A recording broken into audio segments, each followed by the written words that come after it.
नमस्कार किसान भाइयों का प्रश्न था, गाय भैंस में मैस्टाइटिस हो जाती है, थनैला रोग हो जाता है, उसकी क्या सावधानियां रखें कि थनैला रोग ना हो।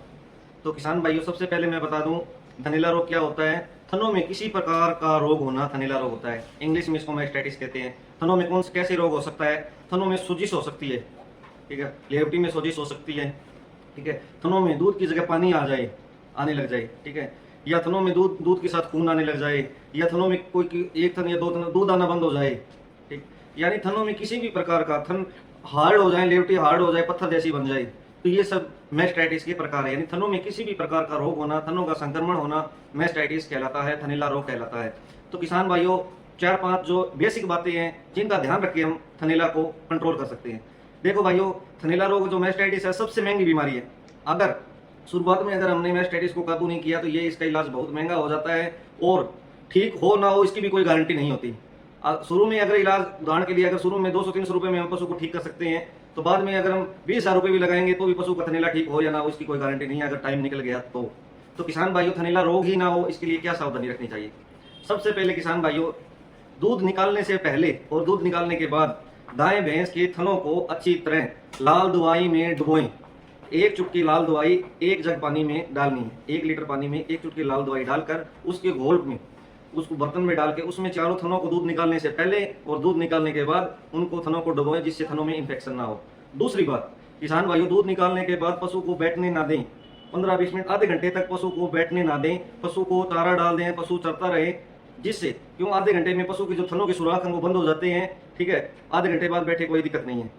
अगर दूध निकालते पशु बैठ गया, थनों के सुराख खुले हैं, तो अंदर नीचे मिट्टी से, डस्ट से इन्फेक्शन पशु में जाएगा। तो दूसरे किसान भाई, पशु को बैठने ना दे। दूध निकालने के बाद आधे घंटे तक पशु को मान लो खड़ा रखें, ताकि थनों के सुराख बंद हो जाएं। तीसरे किसान भाइयों, एक बहुत छोटी सी बात है, ये छोटी बातें हैं पर बहुत बड़ी बातें हैं।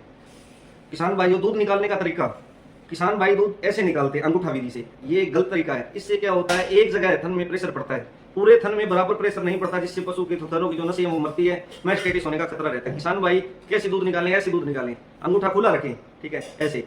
इससे क्या होगा, थन में, पूरे थन में बराबर दाब पड़ेगा, और थने जो थन की नसें हैं वो नहीं मरेगी, और बहुत ही मान लो अच्छा दूध निकालने का तरीका है, ठीक है। तो ये फुल हैंड मिल्किंग है, ये एक बहुत अच्छा तरीका दूध निकालने का। अंगूठा खुला रहना चाहिए, अंगूठा ऐसे नहीं करना, अंगूठे से दबाव नहीं डालना, ठीक। तो तीसरी सावधानी, ये दूध निकालने का तरीका। और किसान भाइयों, अगर किसी भी पशु को अगर मैस्टाइटिस हो गया है, अगर 4 थनों में से अगर मान लो इस तरह में मैस्टाइटिस है, तो किसान भाई क्या करें, पहले जिनको मैस्टाइटिस नहीं है इसके हाथ में नहीं लगाना, पहले इन 3 थनों को अच्छी तरह धो के इनका दूध निकाल लें, स्वस्थ दूध अपना साइड में रख लें। उसके बाद में जो इन्फेक्टेड थन है, जिसमें दिक्कत है, जो जो जो इन्फेक्टेड है, वो दूध साइड में रखने के बाद में इस थन को खाली करना है, और इसके दूध को हमें यूज नहीं करना, ठीक है। यानी जो जिस थन में दिक्कत है, जिस थन में थनैला रोग है, मैस्टाइटिस है, उस थन का सबसे बाद में दूध निकालना है। उसके हाथ लगाने के बाद जो स्वस्थ थन है उनमें हाथ नहीं लगाना, वरना इसके हाथ लगाएंगे, बाद में इनके लगाएंगे तो बीमारी इनसे इनमें आ जाएगी। तो किसान भाइयों, थनैला रोग आते ही सबसे पहले क्या काम करें, दूध का टेस्ट करवाएं, देरी ना करें। अगर 1-2 दिन लेट हो जाएंगे तो ये बीमारी घर कर लेगी, और बाद में इसका इलाज और ज़्यादा कॉम्प्लेक्स होता जाएगा। तो जो हमारे नज़दीक जो वेटरनरी की लैब है, जो पशुओं की जो लैब होती है, वहाँ दूध को लेके जाएं और दूध को थनैला रोग का टेस्ट करवाएं, जिससे थनैला रोग का उपचार हो सके। तो किसान भाइयों, ये तो 4-5 सावधानियां थी जो आपको ध्यान में रखनी है, जिससे थनैला रोग से हम पशुओं को बचा सकते हैं। तो इसी को देखते हुए हम विराम देते हैं। अगली वीडियो में हम देखेंगे थनैला का इलाज घरेलू तौर पर हम कैसे करें।